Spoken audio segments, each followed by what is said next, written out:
What if I told you that vanilla is the world's second most expensive spice after saffron? That 99% of vanilla flavor is synthetic petroleum-based vanillin. Growing real vanilla orchids at home produces beans worth $600 per kilogram while saving thousands on extract.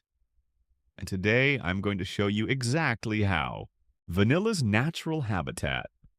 Native Mexican and Central American tropical forests provide vanilla's ideal environment in USDA zones 10 to 11 outdoors, or anywhere indoors with proper conditions. Natural growth occurs as climbing vine in rainforest, understory reaching 30 feet or more in wild.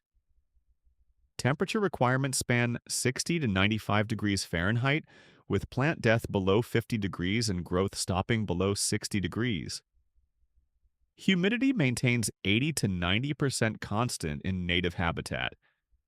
Light conditions prefer dappled shade at 50 to 70% with morning sun best. Epiphytic growth on trees shows aerial roots absorbing moisture and nutrients from air. Key insight reveals mimicking greenhouse rainforest conditions enables success anywhere regardless of climate. The vanilla orchid. Year 1 through 3 shows vegetative growth only without any flowering occurring. Maturity indicators include vine reaching 10 plus feet length with pencil-thick stems. Flowering happens in spring from March through May, typically lasting 6 to 8 weeks total. Flower lifespan opens at dawn and closes by afternoon, requiring pollination same day.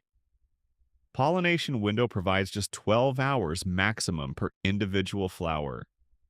Bean development takes 9 months from successful pollination to harvest readiness. Harvest timing watches for beans turning yellow at tip, while splits indicate too late harvest. Curing requires 3 to 6 months of blanching, sweating, drying, and conditioning to develop characteristic vanilla flavor and aroma.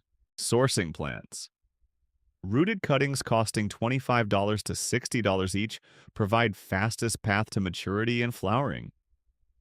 Tissue culture plants priced at $15 to $30 arrive younger, but guarantee disease-free specimens. Mature vines ranging $100 to $300 may flower in year 1 if already established.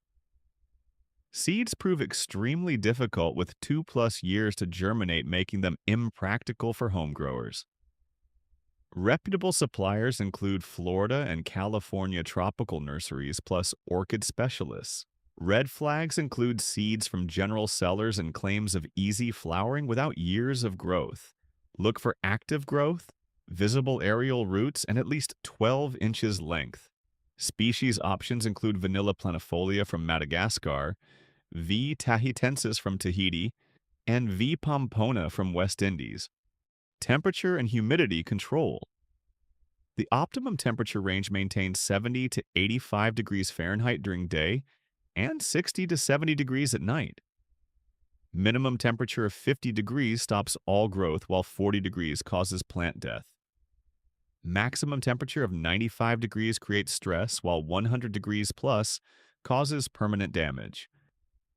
Home locations include heated greenhouses, sunrooms, bathrooms, and grow tents. Humidity targets 80 to 90% ideal, with 60% absolute minimum. Humidity methods employ humidifiers, pebble trays, regular misting, and grouping plants together. Winter protection moves plants indoors with heat mats and grow lights, while summer allows outdoor growing in warm climates. Zones 9 through 11. Container growing. Containers work perfectly for vanilla because root restriction actually encourages flowering, providing key advantage over ground planting. Mobility allows moving plants seasonally for optimal light, temperature, and protection. Soil control manages drainage, nutrients, and pH precisely. Pest management becomes easier than ground planting through isolation and monitoring. Container specifications require 10-gallon minimum, with 15 to 20-gallon better for mature vines reaching full size. Drainage holes prove essential because orchids hate wet feet and rot quickly in soggy conditions. Plastic or wood containers retain moisture better than terracotta. Width matters more than depth because vanilla develops shallow spreading root systems. Growing medium recipe specifically for orchids combines 40% orchid bark in medium grade. Add 30% perlite providing drainage and aeration. Include 20% cocoa coir for moisture retention without waterlogging. Mix in 10% aged compost delivering light nutrition. Alternative simpler mix uses prepared orchid potting mix plus 30% perlite.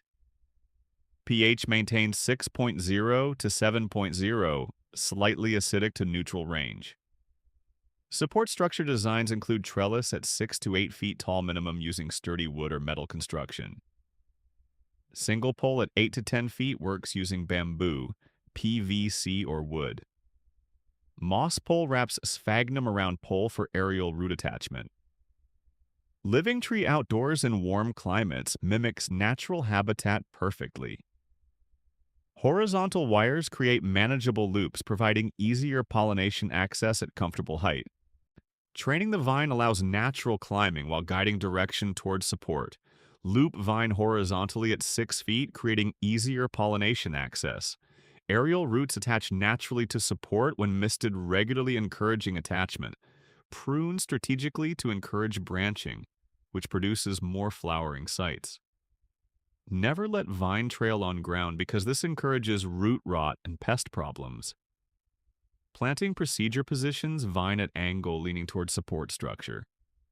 Plant shallow with top of root ball at soil surface level. Bury lowest aerial roots to help establish in container.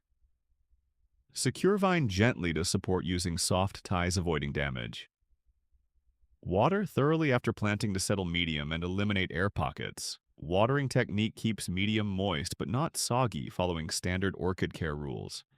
Water when top 2 inches feels dry to touch. Morning watering proves best, allowing foliage to dry by nightfall. Reduce watering in winter during dormancy period. Rainwater or filtered water preferred, avoiding chlorine damage.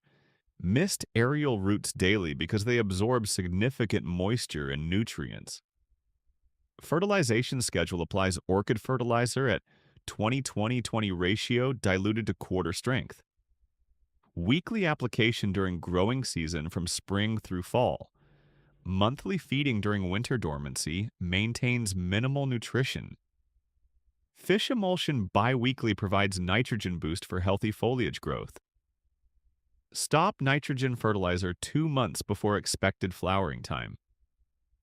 Phosphorus boost using bloom booster when flower spikes first appear. Root management maintains aerial roots through daily misting and never cutting because they feed the plant. Potted roots need annual checking with repotting every 2 to 3 years if root-bound. Healthy roots appear green or white and feel firm to touch. Unhealthy roots turn brown and mushy, indicating root rot requiring reduced watering immediately. Seasonal adjustments increase water and fertilizer in spring as growth resumes after dormancy. Summer brings peak growth, potentially needing daily watering in hot conditions. Fall reduces fertilizer, gradually preparing plant for winter dormancy. Winter maintains minimal watering with no fertilizer while maintaining consistent warmth above 60 degrees. Lighting and greenhouse setup. Light requirements understand vanilla needs dappled shade at 50 to 70% blocking, equivalent to 3,000 to 6,000 lux intensity. Morning sun best provides 2 to 4 hours direct morning light. Avoid hot afternoon sun, which burns leaves quickly, causing permanent damage. Too much light yellows leaves with brown spots developing. Too little light creates dark green foliage but prevents flowering completely. Indoor lighting solutions position plants at south or east-facing windows with sheer curtains filtering intensity. LED grow lights using full spectrum run 12 to 14 hours daily. Fluorescent T5 fixtures position 4 to 6 inches above vine top for adequate intensity. Supplemental lighting during winter compensates for shorter days. Light meters or phone apps measure achieving 3,000 to 6,000 lux target range.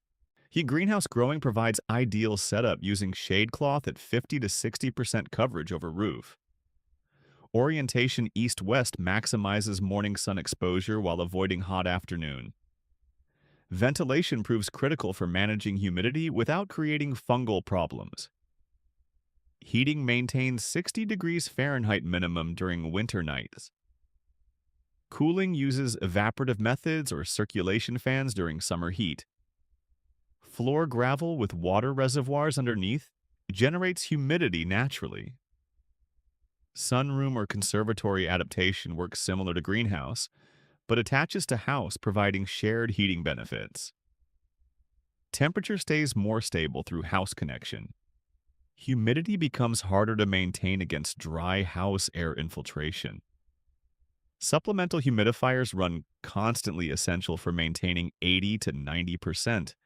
Sheer curtains control light intensity from large windows. Outdoor growing in warm climates, zones 10 to 11 enables year-round outdoor cultivation. Zone 9 allows outdoor summers with indoor winter protection.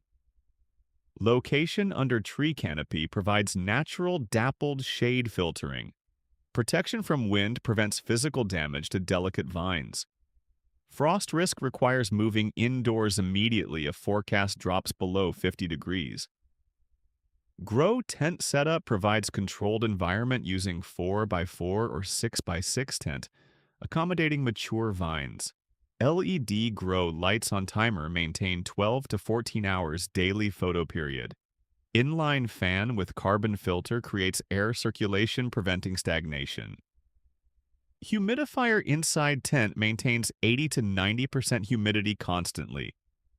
Heater, if needed, maintains 70 to 85 degrees Fahrenheit range.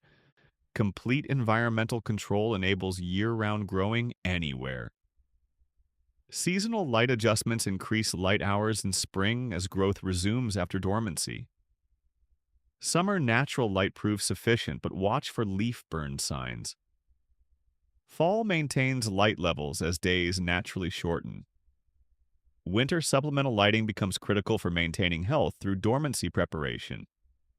Signs of optimal lighting show medium dark green leaf color without yellowing.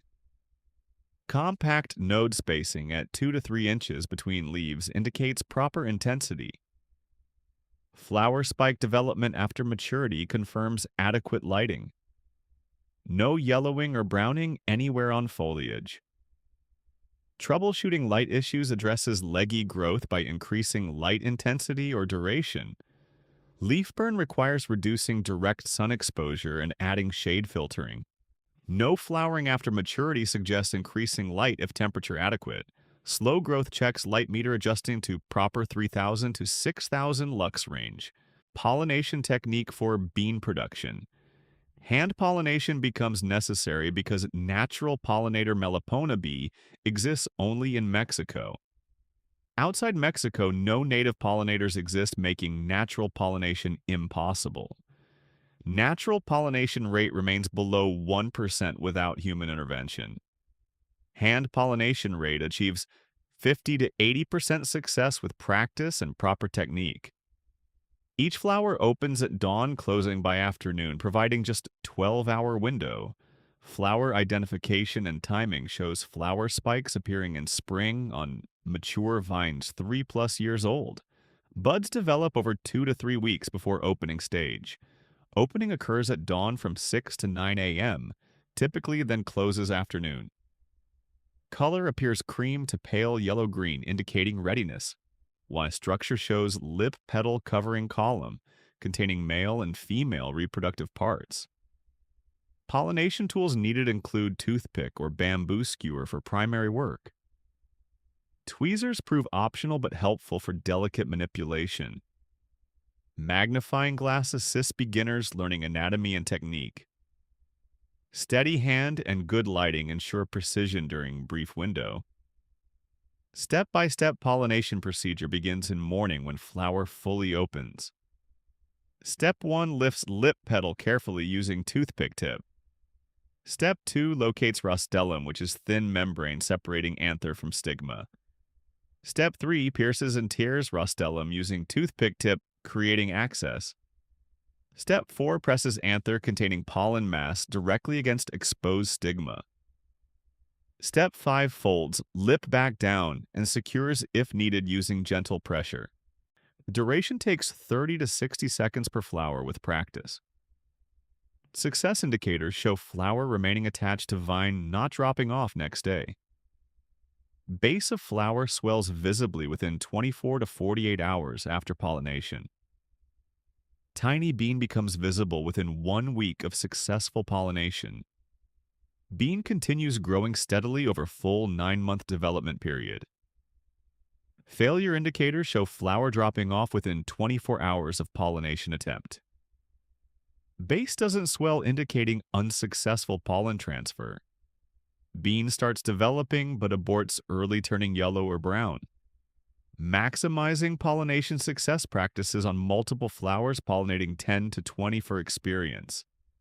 Morning pollination between 9 to 11 a.m. works best. Healthy vine status through proper watering and fertilization improves success rate. Optimal temperature at 75 to 85 degrees Fahrenheit during flowering period. Phosphorus boost fertilizer applied before flowering strengthens reproductive capacity. Bean development timeline shows month 1 through 3, with beans elongating rapidly to 6 to 9 inches. Month 4 through 6 brings bean thickening and maturation.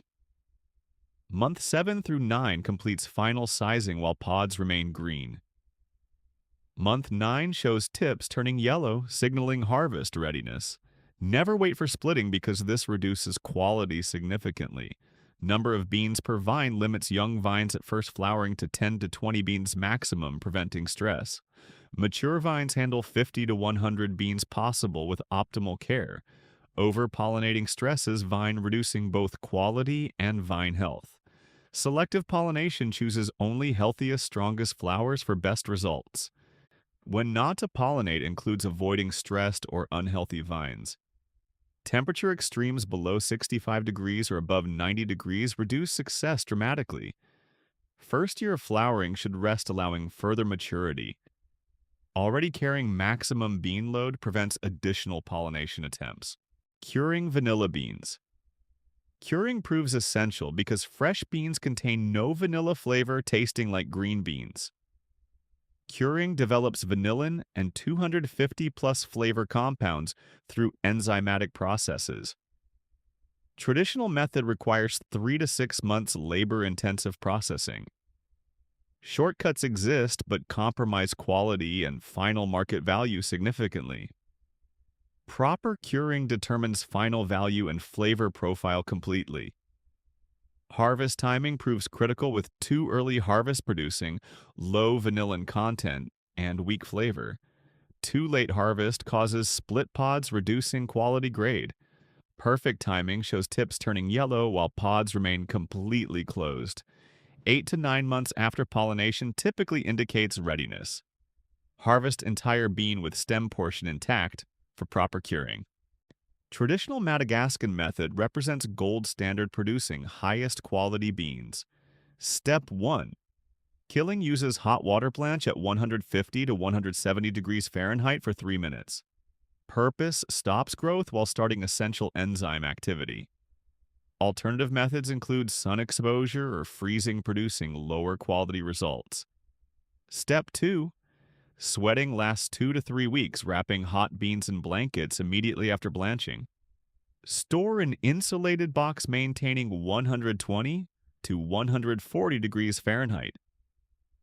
Duration requires 24 to 48 hours, initially in hot box. Then daily sun exposure followed by nightly wrapping in blankets. Beans turn brown color and develop characteristic vanilla aroma during this phase. Step 3. Drying takes 4 to 6 weeks using morning sun exposure for 2 to 3 hours. Afternoon shade drying on racks allows gradual moisture loss. Indoor drying at night prevents moisture reabsorption. Gradual moisture reduction from 60% down to 25 to 30% final. Beans become supple and dark brown color when properly dried. Step 4 conditioning requires 2 to 3 months storage in closed boxes and dark location. Temperature maintains 60 to 70 degrees Fahrenheit consistently. Check weekly for any mold development, though none should appear. Flavor develops fully and mellows during conditioning period. Beans should be flexible, slightly oily, and intensely fragrant when complete. Quality indicators show color as dark chocolate brown to black. Texture feels supple and pliable, never brittle or dry. Moisture content measures 25 to 30%, not wet and not completely dry.